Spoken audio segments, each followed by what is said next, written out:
right? I know it was huge for me and my wife. But now, is it the wrong thing? Let's debate. The CEO of Remax, Nick Bailey, and real estate guru, social media influencer, Grant Cardone.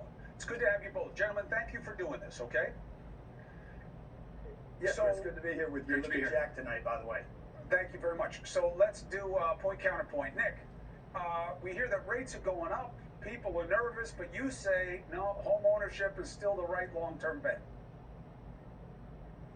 Well, look, first and foremost, homeownership is a personal journey for everyone. And so there's not a one-size-fits-all, but there have proven to be a couple of benefits that most people look at. One of them is financial, and the second is emotional. The average renter's net worth in our country is $6,000, where the average homeowner's net worth is over $200,000. And when you look at the financial component of homeownership over the long haul, look at just the last 10 years. The average homeowner has increased their equity over $225,000. Okay. And I think that the last 3 years especially has proven sanctuary is home. And so there are a number of benefits that have proven homeownership is great for a lot of people.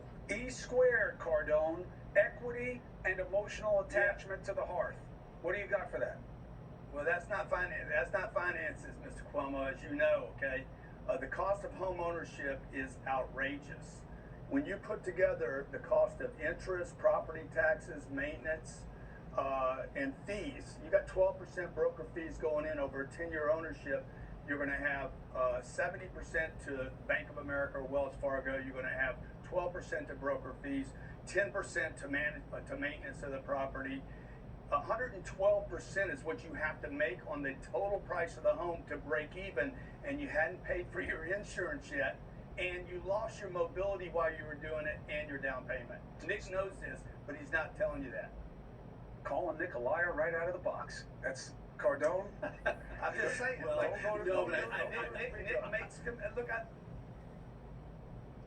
So Nick, I think to Grant's point though, it's not one size fits all. There are a lot of ways that you can make money in the real estate business. And look at Grant's business, multi-unit family home ownership, thousands of units. That's my point of not one size fits all. But the reality is most people pay their mortgage first. And by most accounts, even though markets fluctuate on a short-term basis, it has shown over years that it becomes a good savings account, if you will, that people are disciplined in and can really help drive their overall net worth. Go ahead. Nick, it's not a savings account. It's not a savings account, Nick, if it costs you money every month. A savings account is where you put money into an account and you get paid interest back on it.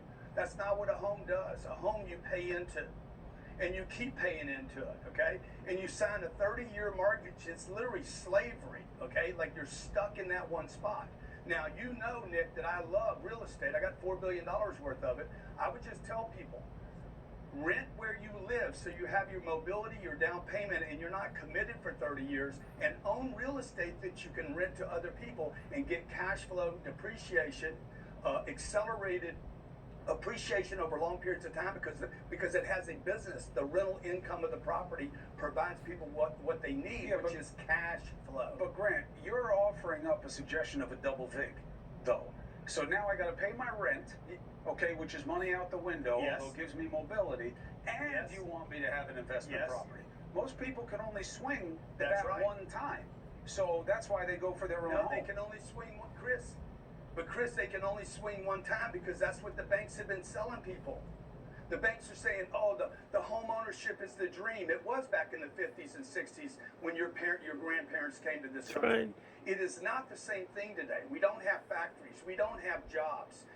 We have people literally that are moving into homes that they cannot get out of. And when we have unemployment in 2023, like I predict that we will have, you're going to have people stuck in homes. By the way, anybody that bought the last 2 years is probably behind 10 or 15% from what they paid in this big hot bubble that we're in, and they won't be able to move from where they are. Last question to you, Nick, and I appreciate you both for doing this. The cost of money's going up, and that is making a lot of people rethink it. Do you think this is a time to stay on the sidelines? Two things on that. One is There is timing in real estate and home ownership, but the timing is not what most people think. It's not time the market or time the perfect rate. The timing is about, is it good for me? Is it good for my family? Do I have a job that I'm secure with? And so it's about timing on the personal, individual level. But there's a saying in our business, you marry the house and you date the rate. There's always an opportunity to look at alternate products. In the financial world, you don't have to do a 30-year fixed. There are adjustable rate mortgages at lower rates and the opportunity to refinance. I mean, let's face it, the average homeowner has their home in this country 8 years. And if you look at the data behind it, decade over decade, for many people, even at the cost of borrowing money to make that happen, it can still be a positive outcome for their overall net worth. Gentlemen, I'm going to put out this segment, let people hear the points on both sides, and I appreciate it. It's a continuing conversation. We're building a family here on the show. I want a salon effect where I can bring in people who know what they're talking about to help the audience understand issues as they come up. I'll come back to you both. Grant, thank you very much, brother. Best for the new year. I'm a big fan. Nick, hey, Remax is a great outfit. Yeah, Grant. Stay out of that gym, man. You're wearing out that equipment. I was just saying, I think I look too jacked in this. It's good. It's a little. That's what I said when I came in.